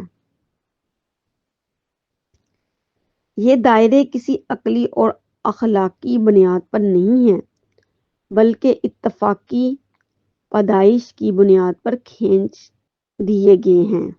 کہیں ان کی بنا ایک خاندان، قبیلے یا نسل میں پیدا ہونا ہے اور کہیں ایک جغرافیائی خطے میں یا ایک خاص رنگ والی یا ایک خاص زبان بولنے والی قوم میں پیدا ہو جانا۔ پھر ان بنیادوں پر اپنے اور غیر کی جو تمیز قائم کی گئی ہے وہ صرف اس حد تک محدود نہیں رہی کہ جنہیں اس لحاظ سے اپنا قرار دیا گیا ہو کہ ان کے ساتھ غیروں کی بنسبت زیادہ محبت اور زیادہ تعاون ہو، بلکہ اس تمیز نے نفرت، عداوت، تحقیر و تذلیل اور ظلم و ستم کی بدترین شکلیں اختیار کی ہیں۔ اس کے لیے فلسفے گھڑے گئے ہیں، مذہب ایجاد کیے گئے ہیں، قوانین بنائے گئے، اخلاقی اصول وضع کیے گئے۔ قوموں اور سلطنتوں نے اس کو اپنا مستقل مسلک بنا کر صدیوں اس پر عمل درآمد کیا۔ یہودیوں نے اس بنا پر بنی اسرائیل کو اللہ کی چیدہ مخلوق ٹھہرایا اور اپنے مذہبی احکام تک میں غیر اسرائیلیوں کے حقوق اور مرتبے کو اسرائیلیوں سے فروتر رکھا۔ اس مختصر سی آیت میں اللہ تعالیٰ نے تمام انسانوں کو مخاطب کر کر تین نہایت اہم اصولی حقیقتیں بیان فرمائی ہیں۔ ایک یہ کہ تم سب کی اصل ایک ہے، ایک ہی مرد اور ایک ہی عورت سے تمہاری پوری نسل وجود میں آئی ہے، اور وہ ہیں حضرت آدم علیہ السلام اور حضرت حوا علیہ السلام۔ اور آج تمہاری جتنی نسلیں بھی دنیا میں پائی جاتی ہیں وہ در حقیقت ایک ابتدائی نسل کی شاخ ہیں جو ایک ماں اور ایک باپ سے شروع ہوتی ہیں۔ اس سلسلے تخلیق میں کسی جگہ بھی اس تفرقے اور اونچ نیچ کے لیے کوئی بنیاد موجود نہیں ہے۔ ایک ہی اللہ تمہارا خالق ہے۔ ایسا نہیں ہے کہ مختلف انسانوں کو مختلف خداؤں نے پیدا کیا ہو، ایک ہی مادہ تخلیق سے تم بنے ہو۔ ایسا بھی نہیں ہے کہ کچھ انسان کسی پاک یا بھریا مادے سے بنے ہوں اور کچھ دوسرے انسان کسی ناپاک یا گھٹیا مادے سے بن گئے ہوں۔ دوسرا یہ کہ اپنی اصل کے اعتبار سے ایک ہونے کے باوجود تمہارا قوموں اور قبیلوں میں تقسیم ہو جانا ایک فطری امر تھا۔ ظاہر ہے پوری روئے زمین پر سارے انسانوں کا ایک ہی خاندان تو نہیں ہو سکتا۔ نسل بڑھنے کے ساتھ ناگزیر تھا کہ بے شمار خاندان بنے اور پھر خاندانوں سے قبائل اور اقوام وجود میں آ جائیں۔ اسی طرح زمین کے مختلف خطوں میں آباد ہونے کے بعد رنگ، خد و خال، زبانیں اور طرز زندگی لامولا مختلف ہی ہو جانے تھے، اور ایک خطے کے رہنے والوں کو باہم قریب تر اور دور دراز خطوں کے رہنے والوں کو بعید تر ہی ہونا تھا۔ مگر اس فطری فرق اور اختلاف کا تقاضا یہ ہرگز نہ تھا کہ اس کی بنیاد پر اونچ اور نیچ، شریف اور کمین، برتر اور کمتر کے امتیازات قائم کیے جائیں۔ ایک نسل دوسری نسل پر اپنی فضیلت جتائے۔ ایک رنگ کے لوگ دوسرے رنگ کے لوگوں کو ذلیل و حقیر جانے۔ ایک قوم دوسری قوم پر اپنا رعب جمائے اور انسانی حقوق میں ایک گروہ دوسرے گروہ پر ترجیح حاصل کرے۔ تیسرا یہ کہ انسان اور انسان کے درمیان فضیلت اور برتری کی بنیاد اگر کوئی ہے اور ہو سکتی ہے تو وہ صرف اخلاقی فضیلت ہے۔ عند اللہ اتقاکم، پیدائش کے اعتبار سے تمام انسان یکساں ہیں کیونکہ ان کا پیدا کرنے والا ایک ہے، ان کا مادہ پیدائش اور طریقہ پیدائش ایک ہی ہے اور ان سب کا نسب ایک ہی ماں باپ تک پہنچتا ہے۔ علاوہ برین کسی شخص کو کسی خاص ملک، قوم یا برادری میں پیدا ہونا ایک جس میں اس کے اپنے ارادے اور انتخاب اور اس کی اپنی سعی و کوشش کا کوئی دخل نہیں ہے، کوئی معقول وجہ نہیں ہے۔ اصل چیز جس کی بنا پر ایک شخص کو دوسرے پر فضیلت حاصل ہوتی ہے وہ یہ ہے کہ وہ دوسروں سے بڑھ کر اللہ سے ڈرے، برائیوں سے بچنے والا اور نیکیوں اور پاکیزگی کی راہ پر چلنے والا ہو۔ ایسا آدمی خواہ کسی نسل، کسی قوم، کسی ملک سے تعلق رکھتا ہو، اپنی ذاتی خوبی کی بنا پر قابل قدر ہے، اور جس کا حال اس کے برعکس ہو وہ بہرحال ایک کمتر درجے کا انسان ہے، چاہے وہ کالا ہو یا گورا، مشرق میں پیدا ہو یا مغرب میں۔ بہقی اور ترمذی میں جو حدیث آئی ہے پیارے نبی صلی اللہ علیہ وآلہ وسلم سے، وہ دیکھ لیتے ہیں۔ رسول اللہ صلی اللہ علیہ وآلہ وسلم نے ان کو اپنے مختلف خطبات اور ارشادات میں زیادہ کھول کر بیان فرمایا ہے۔ فتح مکہ کے موقع پر طواف کعبہ کے بعد آپ نے جو تقریر فرمائی تھی اس میں فرمایا، شکر ہے اس اللہ کی جس نے تم سے جاہلیت کا عیب اور اس کا تکبر دور کر دیا۔ لوگوں، تمام انسان بس دو ہی حصوں میں تقسیم ہوتے ہیں، ایک نیک اور پرہیزگار جو اللہ کی نگاہ میں عزت والا ہے، دوسرا فاجر اور شقی جو اللہ کی نگاہ میں ذلیل ہے، ورنہ سارے انسان آدم کی اولاد ہیں۔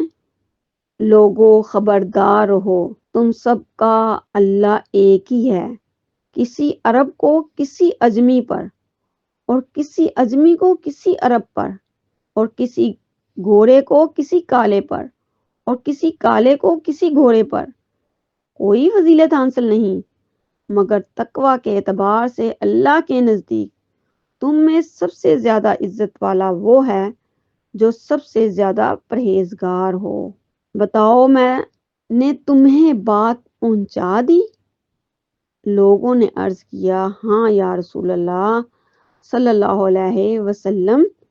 فرمایا، اچھا تو جو موجود ہیں وہ ان لوگوں تک یہ بات پہنچا دیں جو موجود نہیں۔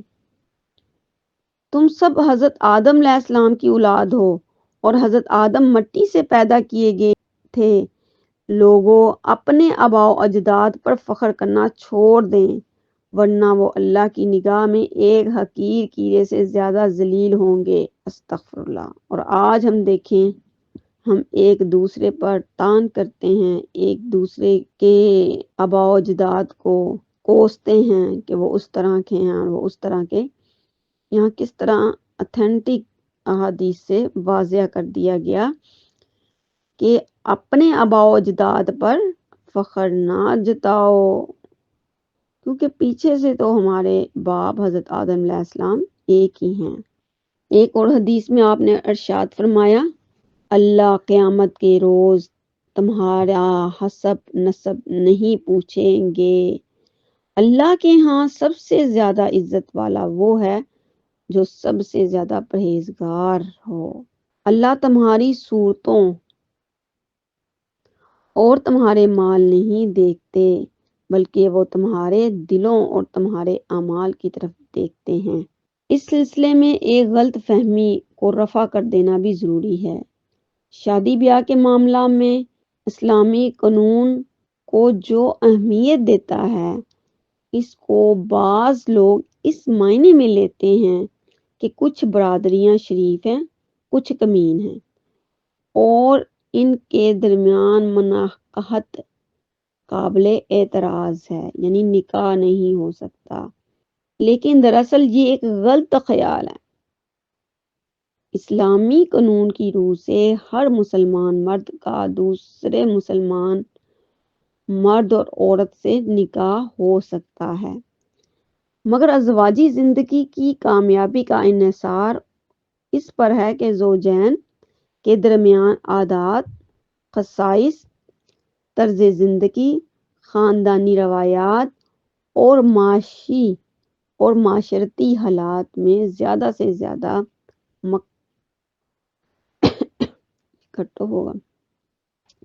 مطابقت ہو تاکہ وہ ایک دوسرے کے ساتھ اچھی طرح نبھا کر سکیں۔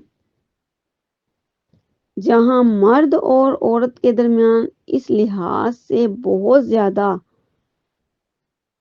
دوری ہو، وہاں عمر بھر کی رفاقت نبھ جانے کی کم ہی توقع ہو سکتی ہے۔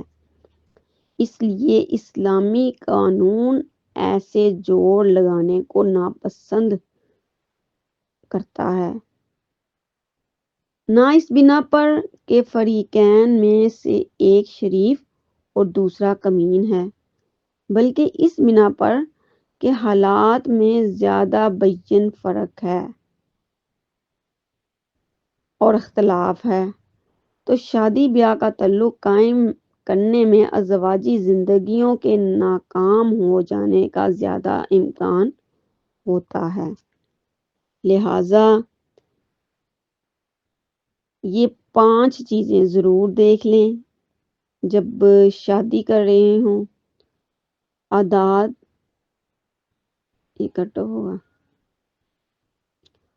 عادات ملتی ہوں، خصائص، طرز زندگی، خاندانی روایات اور معاشی اور معاشرتی حالات، اور یہ ضرور دیکھ لیا جائے کہ لڑکا یا لڑکی دیندار ہے، دین سے ان کا تعلق کتنا ہے، اسی ہی کو ترجیح دی جائے، اور ساتھ ساتھ یہ بھی دیکھ لیا جائے حسب و نسب، خوبصورتی، ان سب پر دینداری زیادہ مقدم ہوگی۔ یعنی یہ بات اللہ ہی جانتے ہیں کہ کون فی الواقع ایک اعلیٰ درجے کا انسان ہے اور کون اوصاف کے لحاظ سے ادنا درجے کا ہے۔ لوگوں نے بطور خود اعلیٰ اور ادنا کے جو معیار بنا رکھے ہیں، یہ اللہ کے ہاں چلنے والے نہیں ہیں۔ ہو سکتا ہے کہ جس کو دنیا میں بہت زیادہ بلند مرتبے کا آدمی سمجھا گیا ہو، وہ اللہ کے آخری فیصلے میں کم ترین خلائق قرار پائے، اور ہو سکتا ہے کہ جو یہاں بہت حقیر سمجھا گیا ہو، وہ وہاں بڑا اونچا مرتبہ پائے۔ اصل اہمیت دنیا کی عزت اور ذلت کی نہیں ہے، بلکہ میری پیاری بہنوں، اس عزت اور ذلت کی ہے جو اللہ کے ہاں کسی کو نصیب ہو۔ اس لیے انسان کو ساری فکر اس امر کی ہونی چاہیے کہ وہ اپنے اندر وہ حقیقی اوصاف پیدا کرے جو اسے اللہ کی نگاہ میں عزت کے لائق بنا سکتے ہوں۔ آگے چل کے فرمایا گیا، قالت الاعراب آمنا قل لم تؤمنوا ولکن قولوا اسلمنا۔ یہ بدوی کہتے ہیں کہ ہم ایمان لائے، ان سے کہو تم ایمان نہیں لائے، بلکہ یوں کہو کہ ہم مطیع ہو گئے۔ اس سے مراد تمام بدوی نہیں ہے، بلکہ یہاں ذکر چند خاص بدوی گروہوں کا ہو رہا ہے جو اسلام کی بڑھتی ہوئی طاقت دیکھ کر محض اس خیال سے مسلمان ہو گئے تھے کہ وہ مسلمانوں کی ضرب سے محفوظ بھی رہیں گے اور اسلامی فتوحات کے فوائد سے متمتع یعنی فائدہ بھی اٹھا سکیں گے۔ یہ لوگ حقیقت میں سچے دل سے ایمان نہیں لائے تھے، محض زبانی اقرار ایمان کر کے انہوں نے مسلحتاً اپنے آپ کو مسلمانوں میں شمار کرا لیا تھا، اور ان کی اس باطنی حالت کا راز اس وقت فاش ہو جاتا تھا جب وہ پیارے نبی صلی اللہ علیہ وآلہ وسلم کے پاس آ کر طرح طرح کے مطالبات کرتے تھے اور اپنا حق اس طرح جتاتے تھے کہ گویا انہوں نے اسلام قبول کر کے آپ پر بہت بڑا احسان کیا ہے۔ روایات میں متعدد قبائلی گروہوں کے اس رویے کا ذکر ہے۔ ایک مرتبہ خشک سالی کے زمانے میں بدوی جو مدینہ آئے اور مالی مدد کا مطالبہ کرتے ہوئے بار بار انہوں نے رسول اللہ صلی اللہ علیہ وآلہ وسلم سے کہا کہ ہم بغیر لڑے بھرے مسلمان ہوئے ہیں، ہم نے آپ سے اس طرح جنگ نہیں کی جس طرح فلاں اور فلاں قبیلوں نے جنگ کی ہے۔ اس سے ان کا صاف مطلب یہ تھا کہ اللہ کے رسول صلی اللہ علیہ وآلہ وسلم سے جنگ نہ کرنا اور اسلام قبول کر لینا ان کا ایک احسان ہے جس کا معاوضہ انہیں رسول اللہ صلی اللہ علیہ وآلہ وسلم اور اہل ایمان سے ملنا چاہیے۔ اطراف مدینہ کے بدوی گروہوں کا یہی وہ طرز عمل ہے جس پر ان آیات میں تبصرہ کیا گیا ہے۔ اصل میں قولوا اسلمنا کے الفاظ استعمال ہوئے ہیں جن کا دوسرا ترجمہ یہ بھی ہو سکتا ہے کہو ہم مسلمان ہو گئے۔ ان الفاظ سے بعض لوگوں نے یہ نتیجہ نکال لیا کہ قرآن مجید کی زبان میں مومن اور مسلم دو متقابل اصطلاحیں ہیں۔ مومن وہ ہیں جو سچے دل سے ایمان لایا ہو، اور مسلم وہ ہے جس نے ایمان کے بغیر محض ظاہر میں اور اسلام قبول کر لیا ہو، لیکن در حقیقت یہ خیال بالکل غلط ہے۔ اس میں شک نہیں کہ اس جگہ ایمان کا لفظ قلبی تصدیق کے لیے اور اسلام کا لفظ محض ظاہری اطاعت کے لیے استعمال ہوا ہے، مگر یہ سمجھ لینا صحیح نہیں کہ یہ قرآن مجید کی دو مستقل اور باہم متقابل اصطلاحیں ہیں۔ قرآن کی جن آیات میں اسلام اور مسلم کے الفاظ استعمال ہوئے ہیں ان میں اسلام اس دین حق کا نام ہے جو سچے دل سے مانے اور عملاً اطاعت کرے۔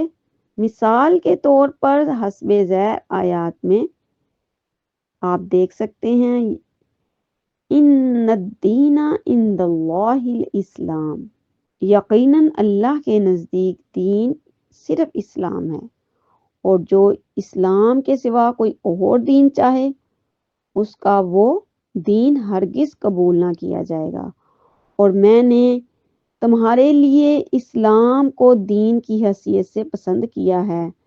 اللہ جس کو ہدایت دینا چاہتا ہے اس کا سینہ اسلام کے لیے کھول دیتے ہیں۔ ظاہر ہے کہ ان آیات میں اسلام سے مراد اطاعت بلا ایمان نہیں ہے۔ پھر دیکھیے جگہ جگہ اس مضمون کی آیات آتی ہیں، اے نبی صلی اللہ علیہ وآلہ وسلم ان سے کہہ دو مجھے یہ حکم دیا گیا ہے کہ سب سے پہلے اسلام لانے والا میں ہوں، پھر اگر وہ اسلام لے آئیں تو انہوں نے ہدایت پا لی۔ تمام انبیاء جو اسلام لائے تھے تورات کے مطابق فیصلے کرتے تھے۔ کیا یہاں اور اس طرح کے 20 دوسرے مقامات پر اسلام قبول کرنے والے یا اسلام لانے کا مطلب ایمان کے بغیر اطاعت اختیار کر لینا ہے۔ اسی طرح مسلم کا لفظ بار بار جس معنی میں استعمال ہوا ہے اس کے لیے نمونے کے طور پر کچھ آیات آپ کے سامنے رکھ دیتی ہوں۔ اے لوگو جو ایمان لائے ہو، اللہ سے ڈرو جیسا اس سے ڈرنے کا حق ہے، اور تم کو موت نہ آئے مگر اس حال میں کہ تم مسلم ہو۔ سورۃ حج جو ہے اس میں اللہ تعالیٰ فرما رہے ہیں اس نے تمہارا نام پہلے بھی مسلم رکھا تھا، اور اس کتاب میں بھی حضرت ابراہیم علیہ السلام نہ یہودی تھے نہ نصرانی تھے بلکہ وہ یکسو مسلم تھے۔ تعمیر کعبہ کے وقت حضرت ابراہیم علیہ السلام اور حضرت اسماعیل علیہ السلام کی دعا، اے ہمارے رب، اور ہم دونوں کو اپنا مسلم بنا اور ہماری نسل میں سے ایک ایسی امت پیدا کر جو تیری مسلم ہو۔ حضرت یعقوب علیہ السلام کی وصیت اپنی اولاد کو، اے میرے بچوں، اللہ نے تمہارے لیے یہی دین پسند کیا ہے، بس تم کو موت نہ آئے مگر اس حال میں کہ تم مسلم ہو۔ ان آیات کو پڑھ کر آخر کون یہ خیال کر سکتا ہے کہ ان میں مسلم سے مراد وہ شخص ہے جو دل سے نہ مانے، بس ظاہری طور پر اسلام قبول کر لے۔ اسی لیے یہ دعویٰ کرنا قطعی غلط ہے کہ قرآن کی اصطلاح میں اسلام سے مراد اطاعت بلا ایمان ہے، اور مسلم قرآن کی زبان میں محض بظاہر اسلام قبول کر لینے والے کو کہتے ہیں۔ اسی طرح یہ دعویٰ کرنا بھی غلط ہے کہ ایمان اور مومن کے الفاظ قرآن مجید میں لازماً سچے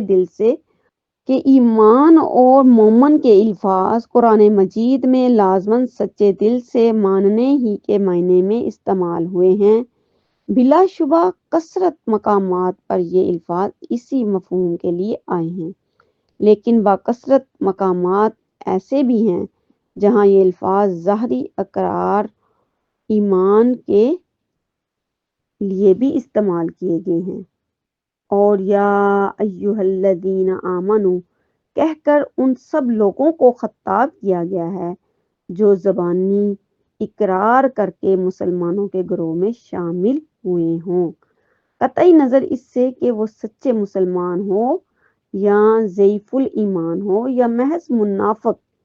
اس کی بہت سی مثالوں میں سے صرف چند کے لیے آپ یہ کٹ آف ہوگا۔ اسلام بغیر ایمان کی مثال ایسے سمجھ لیں۔ یہاں پر ایک اہم بات کی طرف توجہ دلائی گئی ہے، اور وہ یہ ہے کہ اسلام میں داخل ہو جانا ہی کافی نہیں ہے، اللہ اور رسول پر ایمان کا دل پر اتر جانا اصل مطلوب ہے۔ اس کی مثال یوں سمجھ لیجئے کہ ایک طالب علم یونیورسٹی میں داخل ہو اور پھر وہ طالب علم نہ ٹیکسٹ بک خریدے، نہ کلاس روم میں بیٹھے، نہ ہوم ورک کرے، نہ امتحان کی تیاری کرے، نہ امتحان دے اور نہ کامیاب ہو۔ اب کہنے کو تو یہ یونیورسٹی کا اسٹوڈنٹ ہے، لیکن صرف برائے نام یونیورسٹی اسٹوڈنٹ والی کوئی بات ہی اس میں نہیں ہے، بلکہ یہی مثال ہمارے ہاں ان کروڑوں وراثتی مسلمانوں کی ہے جو صرف اس لیے مسلمان کہلاتے ہیں کہ کسی مسلمان کے گھر پیدا ہوئے ہیں، کبھی شعوری طور پر اسلام کو سمجھنے، جاننے، ماننے اور دل کی گہرائیوں سے قبول کرنے کی نوبت ہی نہیں آتی۔ ایسے ہی لوگوں سے کہا گیا ہے کہ کہہ دو کہ تم اسلام میں تو داخل ہو گئے ہو، مگر یہ بات ہرگز مت کہو کہ تم سچ مچ ایمان لے آئے ہو، کیونکہ شعوری عمل کے ذریعے یا غور و فکر کے ذریعے یا غور و فکر کے نتیجے میں یہ اکٹھا ہوگا کیونکہ کسی شعوری عمل کے ذریعے یا غور و فکر کے نتیجے میں یا تحریک اسلامی کے ساتھ مل کر جدوجہد کرنے کے نتیجے میں ایمان تمہارے دلوں میں داخل نہیں ہوا۔ اب اس کے کچھ کی پوائنٹ دیکھ لیتے ہیں۔ اس صورت میں ہم نے کیا کیا پڑھا؟ اللہ اور اس کے رسول کے حکم میں دخل نہ دو، جو کہا جائے اس کی اطاعت کرو، اور حضور صلی اللہ علیہ وآلہ وسلم کے سامنے آواز بلند نہ کرو، باہر سے حضور صلی اللہ علیہ وآلہ وسلم کو نہ پکارو۔ وہ لوگ جو افواہیں پھیلاتے ہیں وہ فاسق ہیں، ان کی بات بلا تحقیق نہ مانو۔ ایک حدیث کا بھی مفہوم یہ ہے کہ کسی شخص کے جھوٹے ہونے کے لیے اتنا کافی ہے کہ وہ جو بات سنے اسے بلا تحقیق آگے تک منتقل کر دے۔ بزرگوں، والدین، اساتذہ، اپنے بڑوں کا احترام کرو، ایک دوسرے کے بارے میں برا گمان نہ کرو، تجسس نہ کرو، ایک دوسرے کی غیبت نہ کرو۔ غیبت کرنا ایسے ہے جیسے اپنے بھائی کا گوشت کھانا۔ اور نفسیاتی ترتیب یہی ہے کہ پہلے ہم کسی کے بارے میں گمان کرتے ہیں، پھر ہم اس کے بارے میں تجسس کرتے ہیں، اور تجسس کے دوران میں اس کا کوئی عیب سامنے آ جاتا ہے تو اس کے بارے میں ادھر ادھر بکواس کرتے پھرتے ہیں۔ اس لیے جڑ ہی کاٹ دی گئی کہ کسی اور کے بارے میں سوچو ہی نہیں، تم اپنے کام سے کام رکھو۔ دین اسلام میں ان ذات برادریوں کی کوئی حقیقت نہیں ہے۔ اللہ تعالیٰ نے تمام انسانوں کو ایک مرد عورت سے پیدا کیا ہے۔ کوئی جاٹ ہے، کوئی رائی ہے، کوئی پٹھان ہے۔ یہ قبیلوں کے نام بھی ویسے ہی ہیں جیسے کہ افراد کے آپس میں نام ہیں، یہ صرف پہچان کے لیے ہیں۔ کوئی عزت والا قبیلہ نہیں ہے، نہ کوئی ذلت والا قبیلہ ہے۔ عزت والا وہی ہے جو پرہیزگار ہے، متقی ہے، اللہ اور رسول اللہ صلی اللہ علیہ وآلہ وسلم پر ایمان لاؤ، اس کے بعد اس حقیقت میں شبہ نہ کرنا۔ مال و جان سے جہاد کرنا اللہ کے راستے میں، اور ایمان عمل کے بغیر ایسے ہی ہے جیسے ایک گدھے پر بوجھ۔ لہٰذا ایمان لانے کے بعد مطالبہ ہے عمل کا، تو اللہ سے دعا گو ہوں کہ اللہ تعالیٰ ہمیں اسلام کی آبیاری کرنے، اس پر عمل کرنے کی ہمیں توفیق عطا فرمائے، اور ان صفات میں اسلام کی ساری تعلیمات کو سمو دیا گیا ہے، اور پھر فرمایا کہ دینداری اللہ تعالیٰ کی سب سے بڑی نعمت ہے۔ تو اللہ تعالیٰ ہمیں دینداری عطا فرمائے۔ اور میری پیاری بہنوں، اللہ تعالیٰ رزق سب کو دیتا ہے، مگر دین کی سمجھ بوجھ اپنے پسندیدہ، اپنے پیارے، اپنے سے محبت کرنے والے کو ہی دیتا ہے۔ تو دعا کیجیے کہ اللہ تعالیٰ مجھے اور آپ کو پسند کرنے لگے۔ جزاک اللہ خیرہ۔